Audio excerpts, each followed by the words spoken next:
Hey record nerds, check out the next level audiophile furniture at sidetrackedworkshop.com. Sidetracked Workshop makes beautiful record furniture. I personally have a Sidetracked Workshop double sidekick in my house, and it's not only gorgeous, but incredibly practical. Check them out for yourself at sidetrackedworkshop.com. Don't keep your records in crates, and don't trust that feeble IKEA furniture. Give your vinyl the respect it deserves with furniture from sidetrackedworkshop.com. And now, on with the show.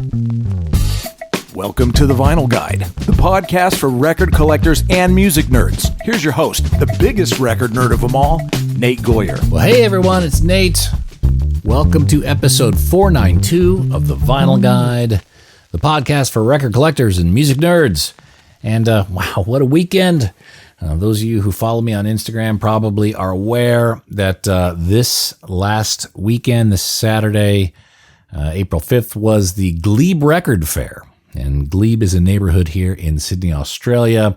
And it's the big show. It's the big record show of the Sydney area. There's several other really great record fairs in this area. There's the Newtown Record Fair. There's some up in Newcastle. There's some all the way down in Wollongong. But the Glebe Record Fair is kind of the Yankee Stadium of record collectors here in Sydney. It's pretty massive.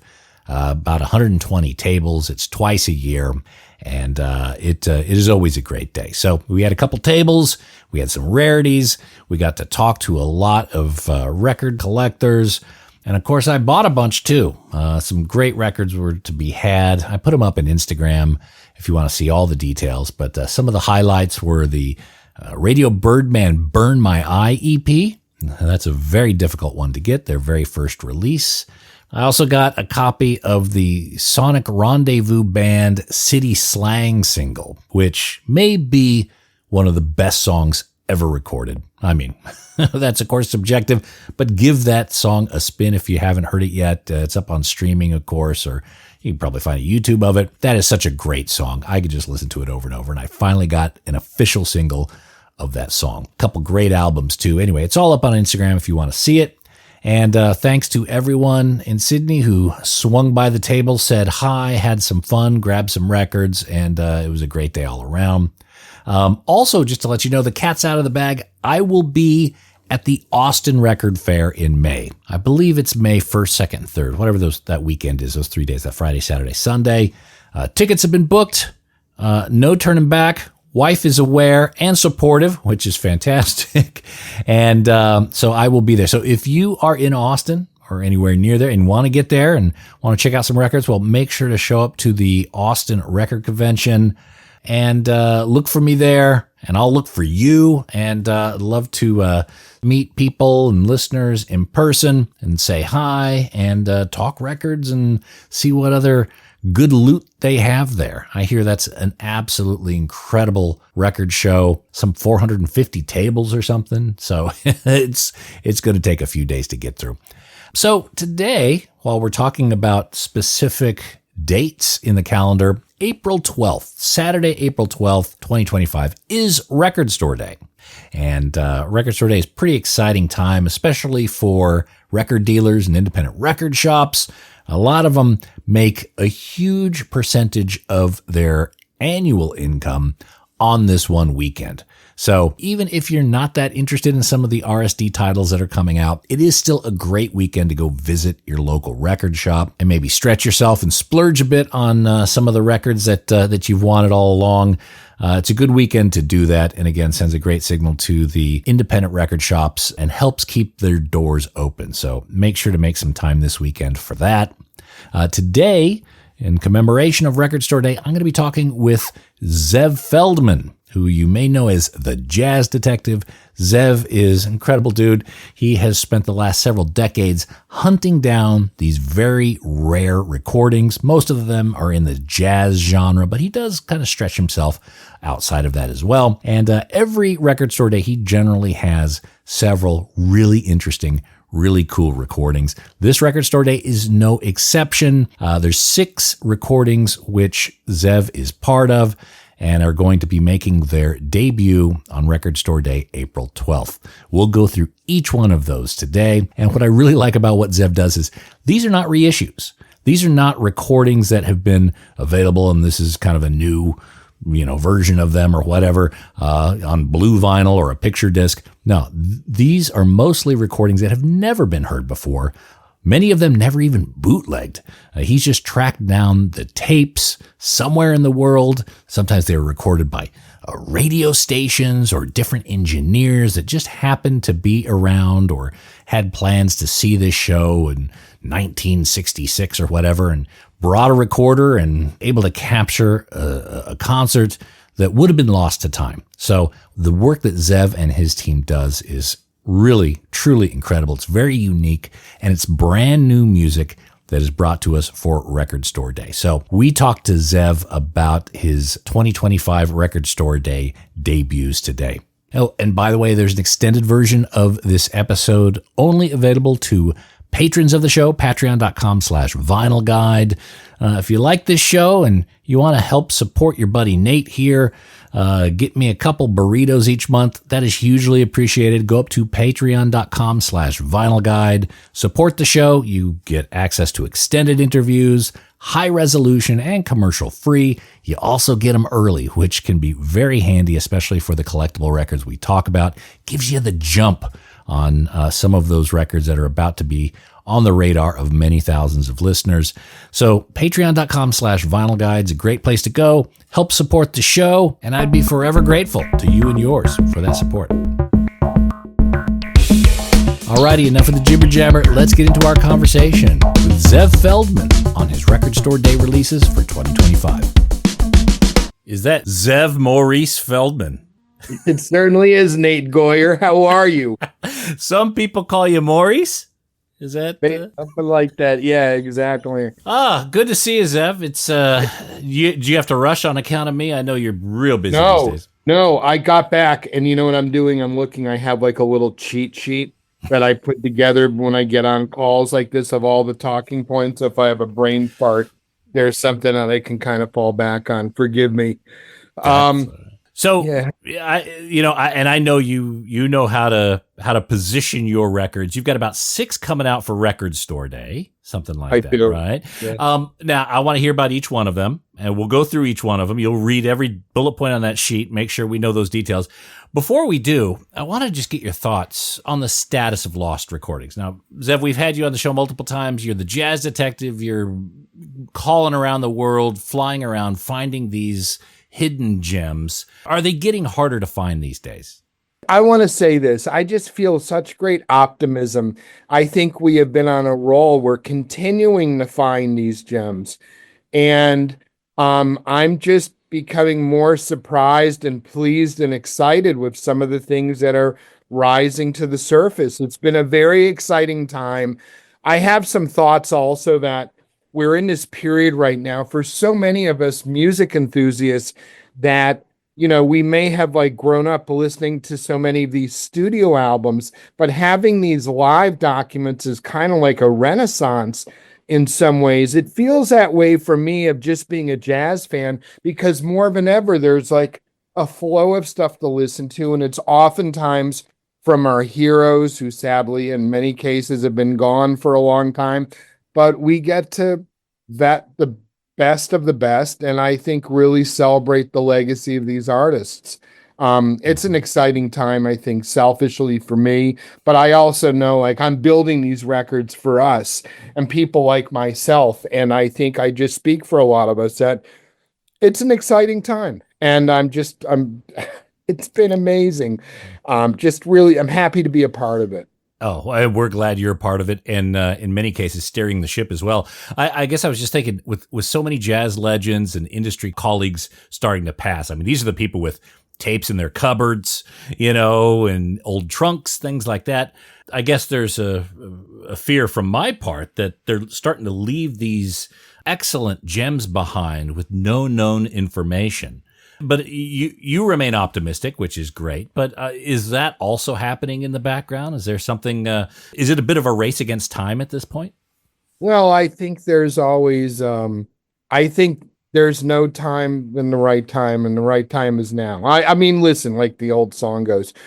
Listen. I think that we're in a period right now where there's a lot of fans of this music that are participating in these releases, supporting them, buying them when they come out.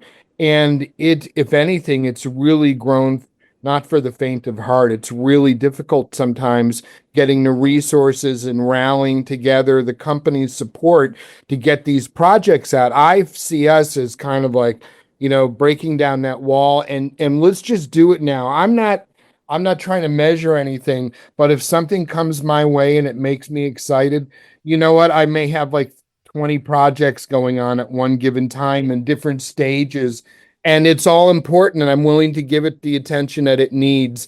And I just like I've made this like it feels like my life work, like being the honor of being a part of it. So I'm trying. I'm always kind of racing. There is no promise about tomorrow. It's not, we don't know what's going to happen. So I say, let's just make our best efforts now.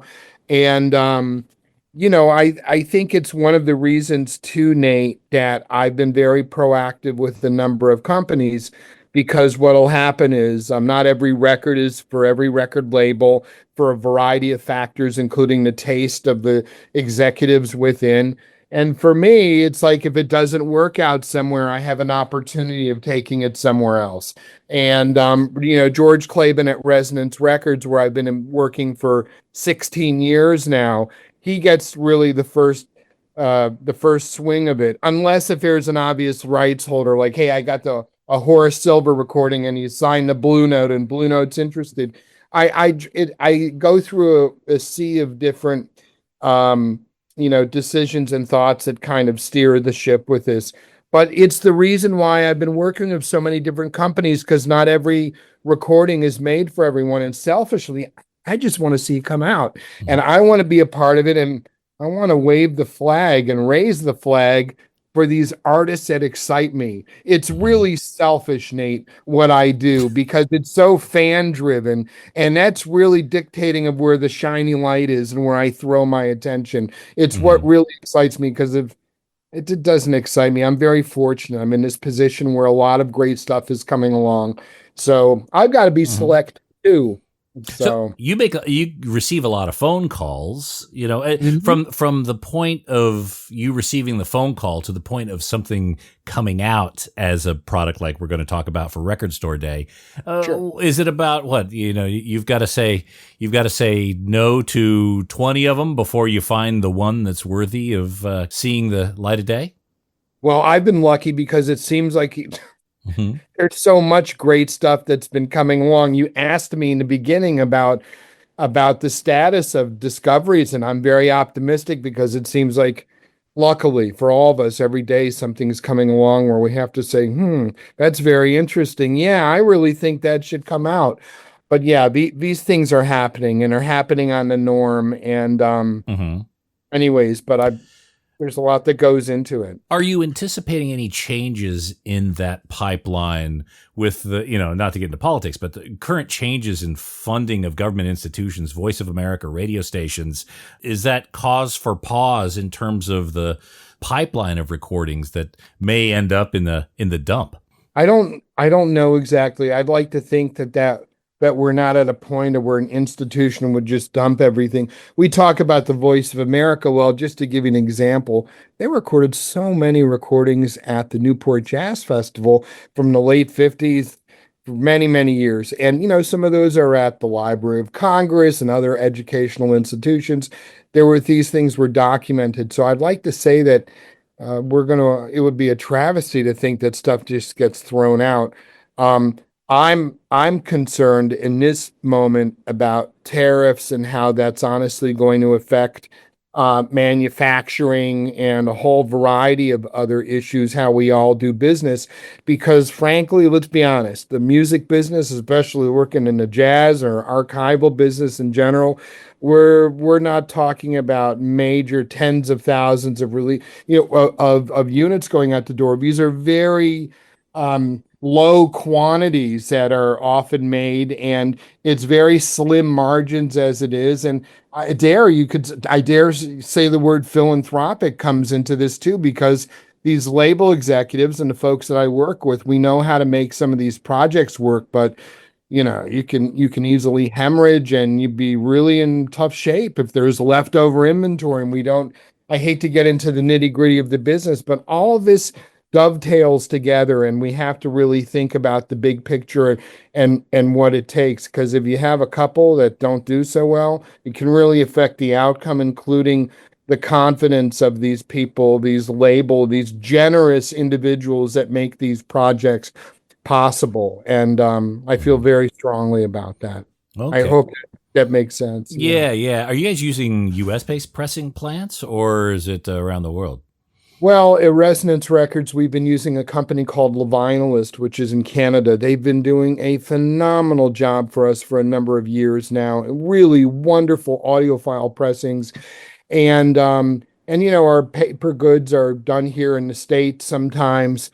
But I'm dealing with situations where we're looking at overseas paper and pressing. And so this is kind of like new territory, kind of feeling this out, especially in the coming days. We're really going to have an idea of how this is going to trickle down and affect a lot of us. But it's really unfortunate. It's causing me a little bit of stress, to be honest with you. I just want everything to be okay. I want to continue on the path that we've been on, bringing out these projects. And a little minor thing, it's not a minor thing, but having something such as a tariff could really throw a wrench in the whole machine, including finance and other things that go into making these projects possible. So I'm optimistic, but we've got to be cautious right now. I don't know how it's going to turn out. Hoping for the best. Yeah, I think we're all kind of in a wait and see moment here. We see the packages that you've created, double, triple record sets, beautiful paper, nice tactile packaging, multi-page booklets, full color, lots of pictures, that sort of thing. So a lot goes into making each of these. So you've got 6 releases coming out for Record Store Day. Is that right? Yeah, that's correct. I'm not going to ask you to start with the one that you love the most, because I think that's unfair. They're like your kids. You can't just pick one. So I'm going to ask you to start. What is the one that was most difficult to bring together?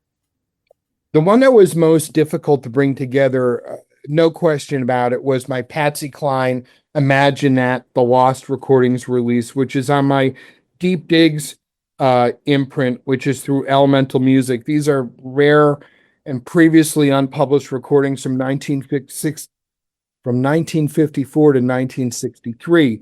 What made it difficult was the number of rights holders that were involved that we had to work with.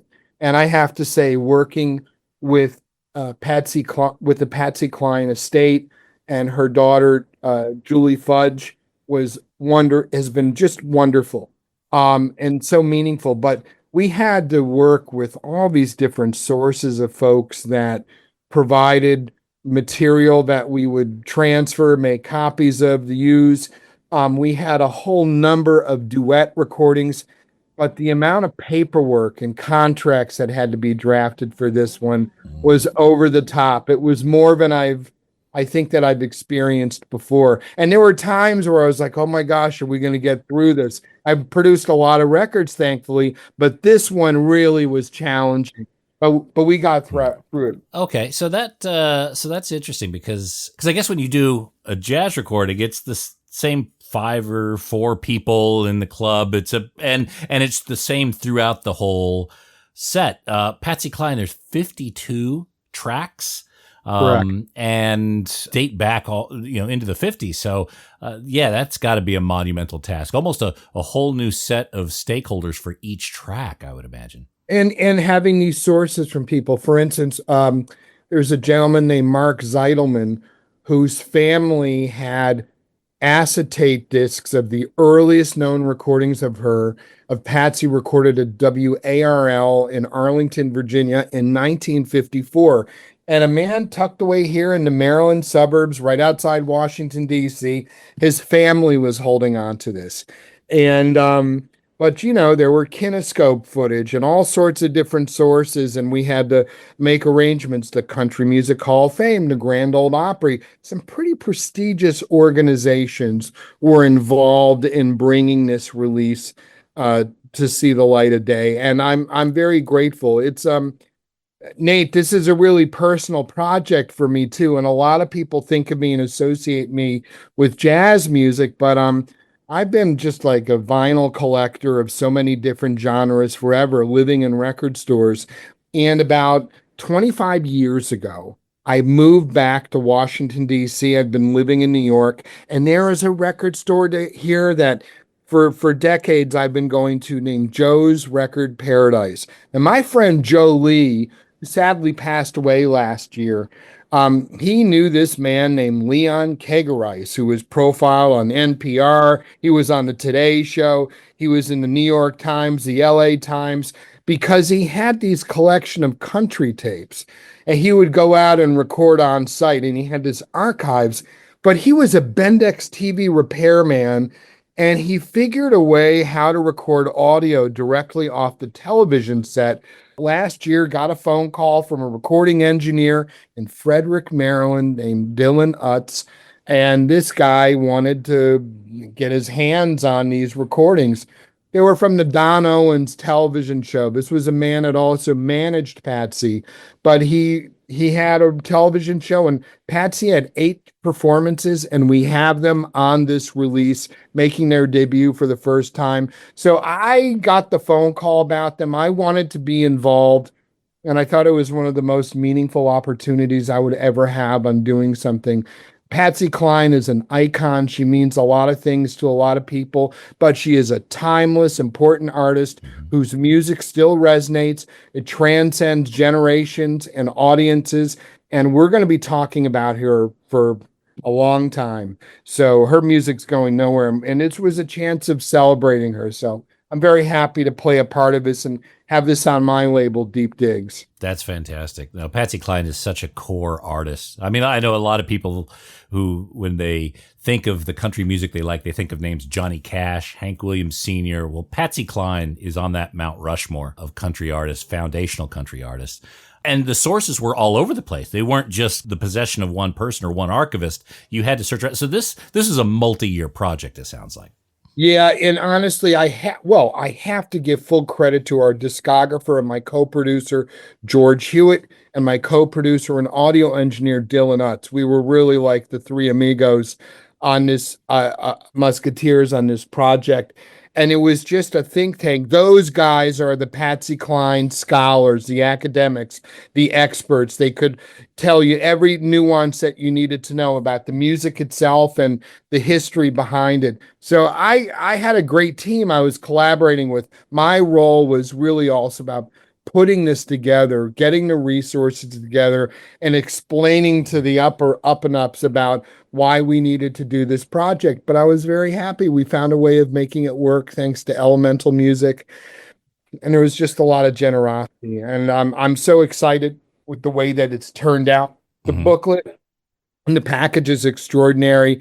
Interviews with Katie Lang and Marty Stewart and Ray Benson, and just a lot of thoughtful curation, including even the labels of a lot of these transcription discs and other sources. It'll give you an idea about what went into this release. But I'm very proud. The jazz detective likes other stuff too. I'm not always jazz all the time. So anywho, yeah. The one that has been on heavy rotation here in my house, and it's not just me, my wife loves Freddie Hubbard. So this record set, On Fire, it's an incredible show that was captured. And it's surprising. It's just seeing the light of day now. Tell me the story about this recording. Well, thanks. Well, I love Freddie Hubbard, one of my favorite artists. I've connected with him when I was in my late teens. He was just electrifying. First of all, one of the greatest virtuosic trumpet players in all of jazz history, and electrifying. Like literally, if I was listening to a lot of classic rock before I got into jazz, but the way that Jimmy Page or Jeff Beck or Pete Townsend would connect with me on electric guitar was the way that I felt when I discovered Freddie Hubbard.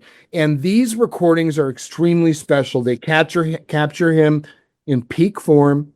So this is like right after he's made a slew of records for Blue Note masterpieces, right? And then he's going into the Atlantic Records period, making albums like Echoes of Blue and Backlash. But this was a working band that was practicing all the time.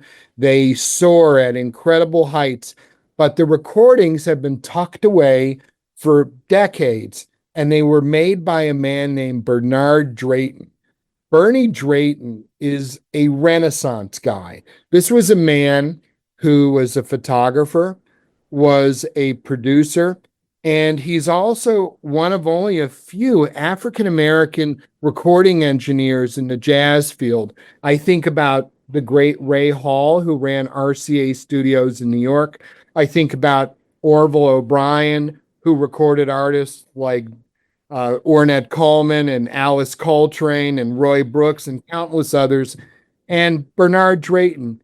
Mr. Drayton also was a force in the advertising world. In the 70s and 80s, he worked at Young and Rubicam. He was there when the Dr. Pepper, I'm a Pepper, you're a Pepper commercials were done. He was working, bringing jazz and other artists into the advertising world, and he's a really amazing guy.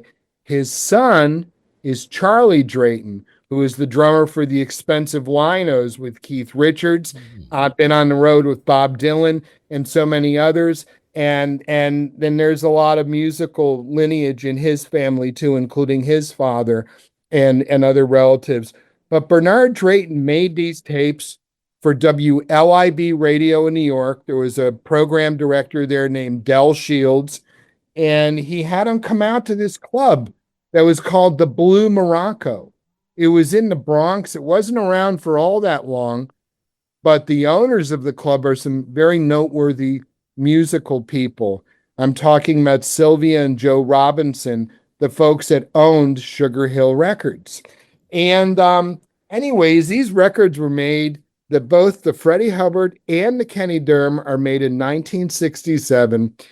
All you got to do is listen to Freddie. I mean, I have everything that he's made.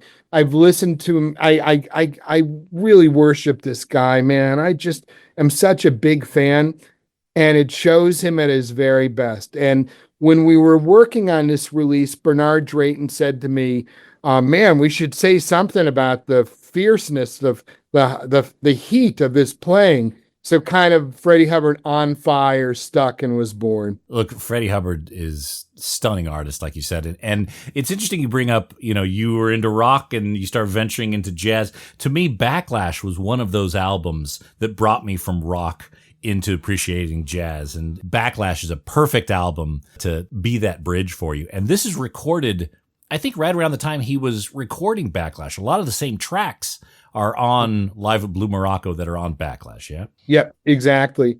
And he was, by the way, he had his own gear. He uses a Revox tape recorder and had a mixing console. And man, this sounds really good. Yeah. But he's on fire, man. It's Freddie Hubbard at his very, very best.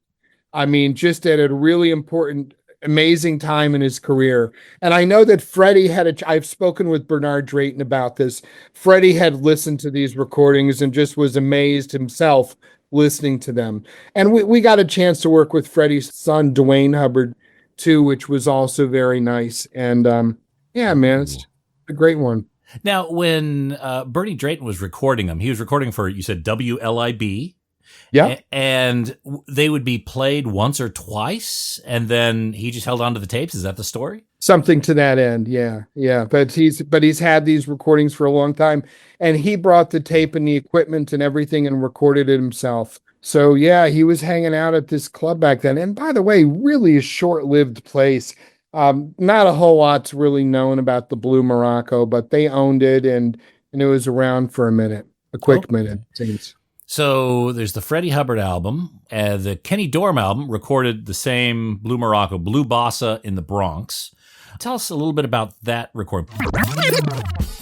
Hey there, audiophiles. If you're seeking stylish furniture to showcase your stereo and record collection, well, look no further then sidetrackedworkshop.com. Sidetracked Workshop designs extraordinarily elegant record cabinets and consoles that add sophistication and panache to your music hobby. Handcrafted in the good old USA in the vinyl-loving city of Portland, Oregon, Sidetracked Workshop's designs are a music lover's dream. Made with real walnut veneered wood and brass accents, these gorgeous designs add class and taste to the record room and ship fully assembled and ready to enjoy. Just check out the designs for yourself at sidetrackedworkshop.com. Look, you spend thousands of dollars on records. Don't keep them in a crate, and don't risk your records on those feeble wooden pegs from IKEA. Your music deserves the dignity of Sidetracked Workshop. That's sidetrackedworkshop.com. Elegant solutions for the vinyl lifestyle.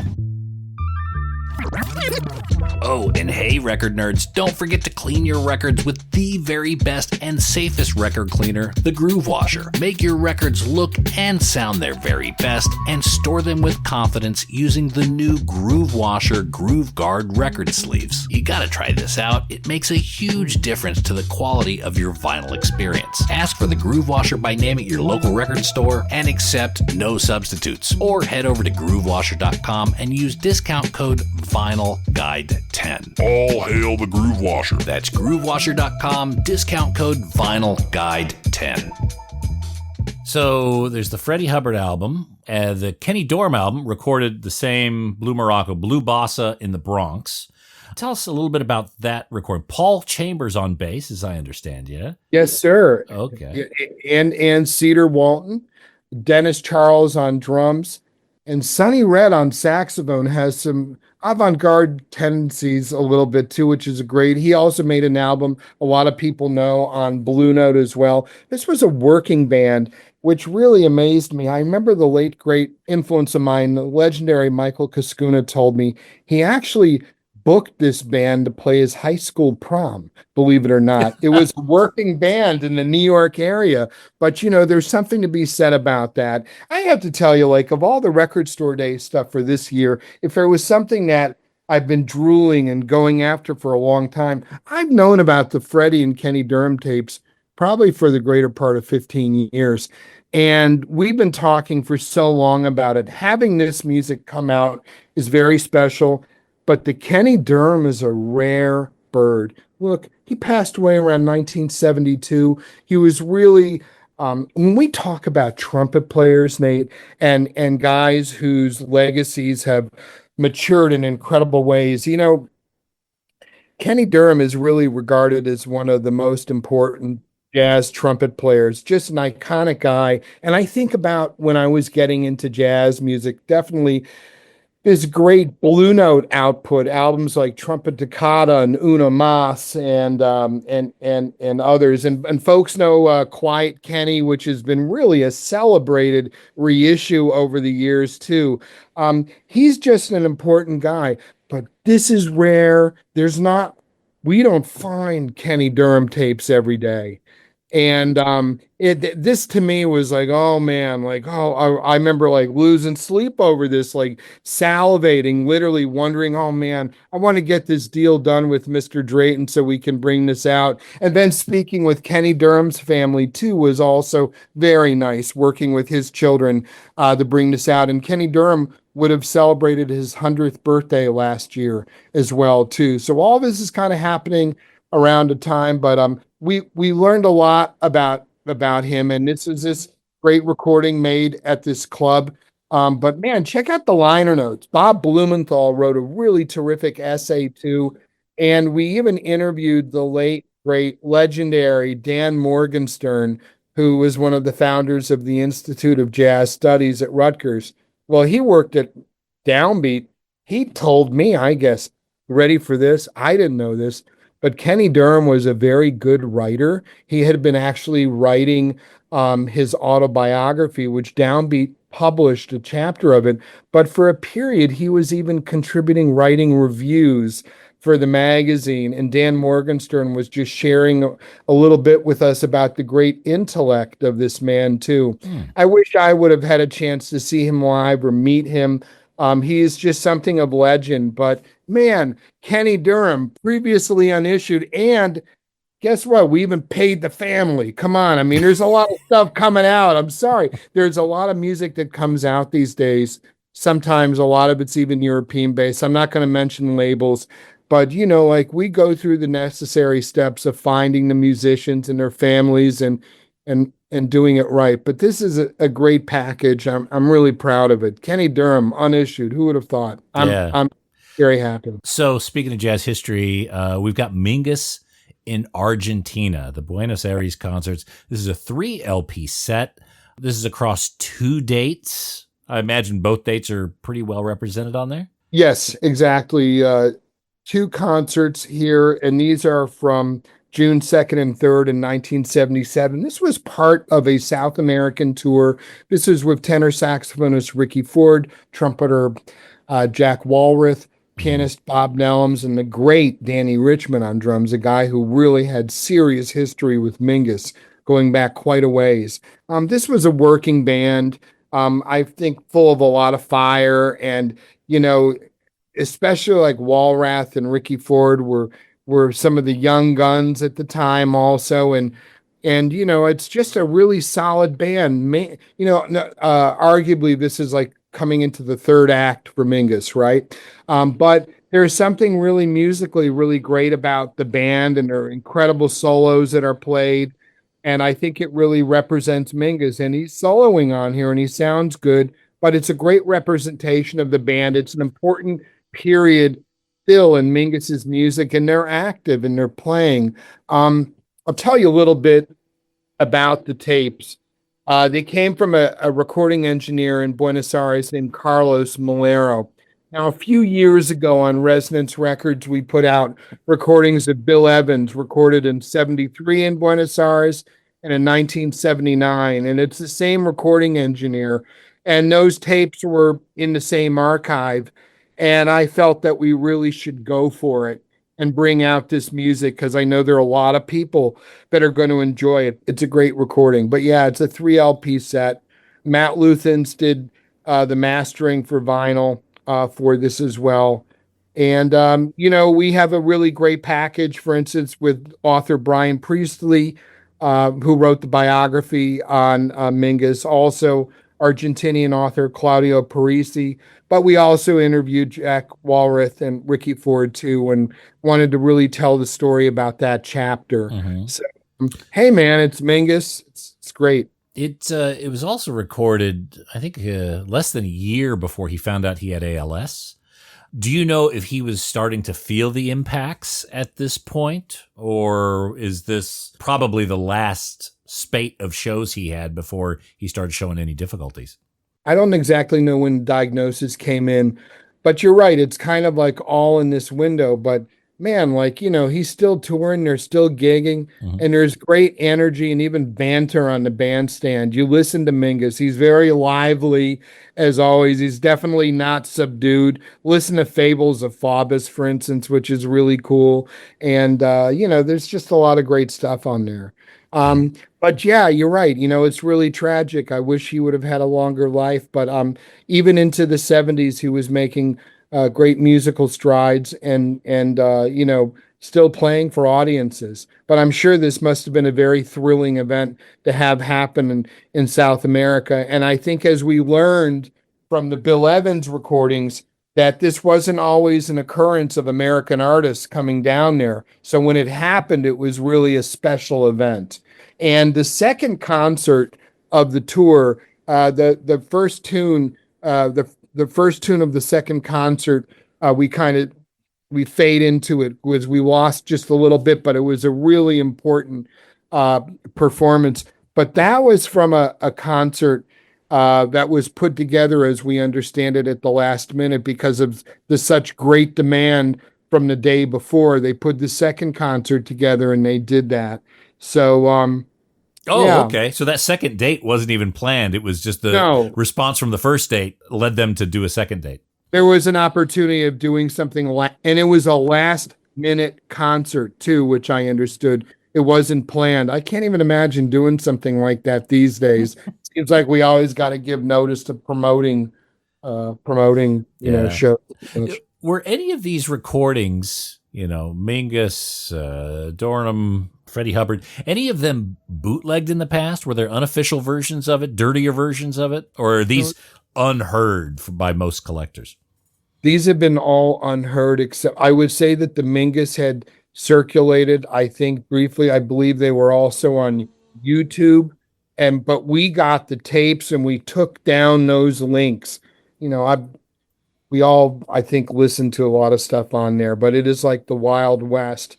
And there weren't a lot of listens to that. So we were able to secure the copyrights and have those taken down and put it out officially with the estate being paid, which I'm actually very happy about. Talking about the Patsy Cline, there are a couple of performances on there that had circulated amongst collectors, but this was really the opportunity for us to go back to the source material, do new transfers, present the best fidelity possible, and make something special out of it. All right. Shall we talk about Wes Montgomery and the Wynton Kelly Trio? Sure. All right. Yeah. Smoking in Seattle. This is your only one record set this year. Is that right?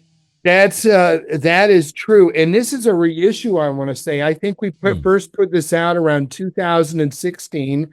And I want to say we maybe did maybe 2,000 originally. I don't know why we didn't make more. But last year I'm in some record stores in New York and I saw the first issue going for like $100 a copy. And anyways, I'm really happy we're doing a reissue for a fraction of the price.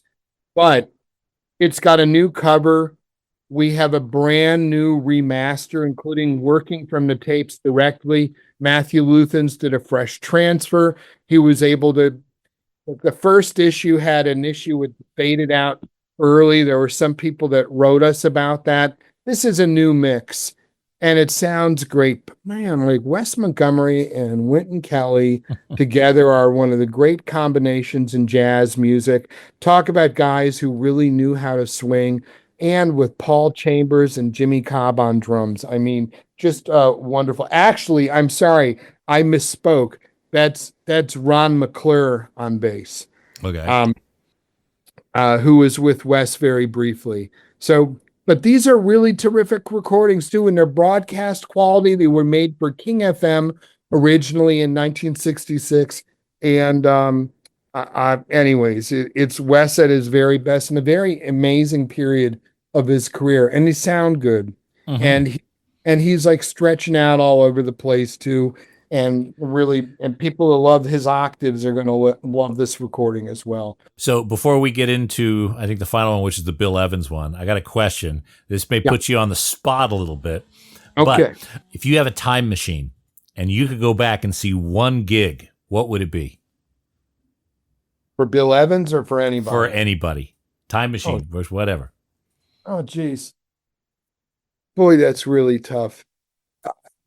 It would be great to see Bill Evans with Eddie Gomez and Jack DeJohnette. I don't know. I think about maybe going to, it would have been great to see Freddie Hubbard and Lee Morgan. I'm screwing it all up. I'm sorry. I have it at the Club La Marchal when they did Night of the Cookers. That would be a pretty heavy event to be at. Man, there's so many places about it. Like, selfishly, I just think about the artists that really matter to me. Of course, I think maybe going to see Miles, or maybe going to some legendary performance, maybe seeing Wes Montgomery and John Coltrane with Eric Dolphy, Garrison, and Elvin at Monterey would have been pretty amazing. That'd be a heavy one. What you, man? Which ones do you fantasize about? I'd like to go see Lee Morgan at Slugs and push him out of the way of the. Give him a warning at least. Actually, Night of the was it Night of the Cooker with Pee Wee Marquette as the MC? At Birdland. Birdland, yeah, that'd be amazing. If I had one time machine ticket. But you know what, man? Slugs all the way. When you look at the guys that played there, all of our favorite cats played there. I'd like to go see the Tony Williams Lifetime at Slugs, but dial me that up, okay? I'd like to go there, or see Sun Ra there, or Art Blakey, or Lee Morgan, or I'd love to go see Larry Young, or I'd love to go see Wayne Shorter and Roy Haynes's group there. I mean, Slugs really was just incredible. I find those posters of the shows and all the people that were playing there, all the cats, man, Hmm. all the heavy cats, McCoy and Joe Henderson. I mean, quite amazing. Do you deal also in like memorabilia, show posters, flyers, that sort of thing? Well, I don't deal with it, but I've been very fortunate. I've been gifted a lot of stuff Hmm. over the years or have bought and collected it. I got my house about 3 years ago and I finally started framing stuff. And I have an enormous collection of Bill Graham Presents. My whole home is like a musical museum with all sorts of posters, things that are signed. I love the Bill Graham Presents posters. I've got a whole wall of Keystone Corner posters from the 1970s, all sorts of ephemera. I don't know if I set out to collect it, but like when you work in this business and you come along stuff, I've amassed a collection though, but I really try to celebrate it, you Yeah, know, and this office has got quite a bit I of can it all see. over the place. 30 years worth of memories in this place here. Look, even John Fogerty and Yeah, all sorts of stuff. So yeah, man. very good. So let's talk a little bit about. Let's round it out with Bill Evans. This is how many issues of Bill Evans have you had so far? I I can't believe it, but this is my 13th production Huh? with the Bill Evans estate. I'm really honored and proud of this relationship. I've been working with Evan Evans, Bill's son, since around 2010 when George Claben first introduced me to the tapes that he had made in 1968, and we put out our first release live at Top of the Gate. But yeah, this is my 13th production with them. Hmm. Amazing. Far out. And this is live in Finland. Yep. These are various recordings. How many times did he play in Finland in the late '60s? I, well, between 1964 and 1966 and 1969, I believe. I have to Hmm. look that up exactly. And I wanted to say that were for the YLE radio network in Finland. So these are all broadcast quality recordings that were made. I got, the guys at Elemental Music, and I love Resonance, of course, and I work with a bunch of folks, but Elemental Music has been doing a great job really tracking down recordings, especially over on that side of the pond in Europe, befriending a lot of radio networks and also music festivals.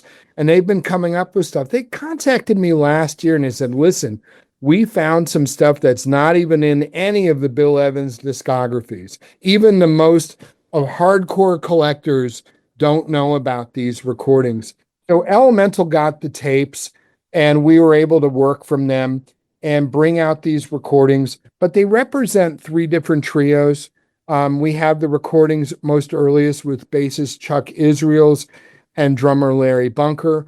We also have recordings from Eddie Gomez and Marty Morell. And we also have recordings with bassist Niels Henning Orsted Pedersen and man, Boston's legendary swinging drummer, Alan Dawson. So it's an offering of a few different groups of Bill caught in the 1960s, 64 to 69. And it's great stuff and it's really recorded very well. It's really been a phenomenon watching the response and how many new fans there have been of Bill Evans's music since we've been doing these productions. Record Store Day has been an enormous part of that, I think, in the cross-pollination with younger people and other folks that don't necessarily buy jazz. Look, I think it's no secret that even just looking at one of these releases, we even want them to look great and really cool. And Bill Evans's matters, though. I think that there's a certain quality of his music and his artistry that really excites a lot of people when they discover him. And it's been a lot new people, I think, new fans and generations that have been getting into him. But I feel like very honored to have played a very small part. But the family has been incredibly supportive of these endeavors and also working with the musicians, working with Eddie Gomez and Marty Morell, just as an example. I think we've interviewed them for every package that they're on. And we always look forward to talking. We're going to be speaking soon because there's a new release in the works for next November right now, and we're working on it as we speak. But it's different every time with him. There are a lot of people that love the Grateful Dead and maybe would use the analogy of, a certain repertoire, and every time it gets played, it's different. It's a different musical statement. Solos are different, articulation of different ideas, moods, and what the musicians are feeling on the bandstand that night. All those kind of things. I mean, are you picking up what I'm throwing down? Oh, I know. Look, I'm a Zappa fan. I know exactly what you mean because, yeah, his compositions can be played throughout his entire career with different musicians, different styles, a reggae version of it. He'll whatever strikes the mood. I think Bill Evans in many ways is very similar. He had such a long career. He had many different arcs, many different bands, many different collaborators. So I hear you. Now, you mentioned the Black Friday, I guess, and are you starting to see, from your perspective, record pressing plants becoming much more predictable now? Well, I think, it's interesting. I think that there is no doubt more open capacity for pressing in lots of different companies across the country. Well, here in North America, and I think around the world. But I think a lot of labels will tell you, I know it's my experience working with Resonance and Elemental. Typically, we work with certain people, and that's who we work with. So a lot's not really going to change unless if things are impacted with tariffs or whatever, like we were discussing. So we'll see about that. But we all kind of work with certain companies. I know Elemental will work with GZ and Memphis. And I know that Resonance often works with Levinalist. But we work with great mastering people too. So it's, but yeah, I don't know what's going to happen. I'm really hoping for the best here. Have you already submitted all the recordings for the RSD Black Friday releases? No, but I'm getting there. We're ready to do that. We've been working on this for a while. It's going to be a very exciting bang at the end of the year. I think everyone should be very happy. There's going to be some cool stuff coming out. Okay. Well, we won't get too ahead of ourselves. Let's celebrate these 6 right now. And what I really like about, again, what Zev does, and Zev, always glad to have you on the show and talk about these releases. Record Store Day, it has a lot of reissues, and a lot of people have mixed opinions on that. What you seem to be spearheading are new releases, new music, things that haven't been out there, which I think is incredibly difficult these days. But you've got a very serious eye to quality. So most things you have your fingerprints across are things that I would certainly be interested in. So that's why I encourage people on Record Store Day, run in there, grab this Freddie Hubbard, grab the Kenny Dorham, grab the Patsy Cline, grab all these records. Of course, you'll probably get the Mingus and the Bill Evans and the Wes Montgomery along with it, because these are beautiful packages. They sound great. I've seen them. Beautiful booklets, full color, lots of content, lots of things to read. Beautiful packaging. And again, Zev, you continue to raise the bar in terms of reissues, jazz and otherwise. So thanks again, and we look forward to hearing what you got in your bag of tricks for next Record Store Day. Well, thanks for all the support, and thanks to all your listeners, too. I just want to say they can't do it without them. We're really all in this together, and we're all music fans, and it's just very exciting. I feel really pleased. And if anybody wants to follow me out there on socials, I'm on Instagram at feldman.zev, and I'm also on Facebook. And I always love to hear from people, and I just hey, I can't do it without all of you. So thanks a lot, Nate. You especially, my friend. All good, mate.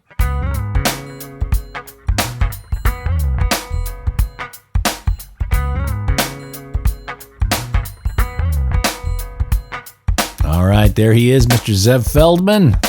Always love having him on the show. He's always fun to talk to. And again, April 12th, Record Store Day. Look not only for Zev's releases, the ones we talked about today, but a lot of others, and any used stuff there. These independent record stores really need our love today, more than just about any other time. There's not a lot of confidence in the market these days, especially for independent record shops. So if you have the ability, help them out with a few more bucks and take something nice home for yourself while you help support the independent record shops. We all benefit when that happens. And that's it for this episode of The Vinyl Guide. Thank you so much for tuning in. Again, appreciate everyone who's leaving positive reviews on Apple Podcasts and Spotify and all the other platforms. That's hugely appreciated. And those of you who are helping support us through patreon.com/Vinyl Guide, that's a huge help as well. We'll be back shortly with a brand new episode. So until we talk next time, get out there and buy some records, people. Cheers.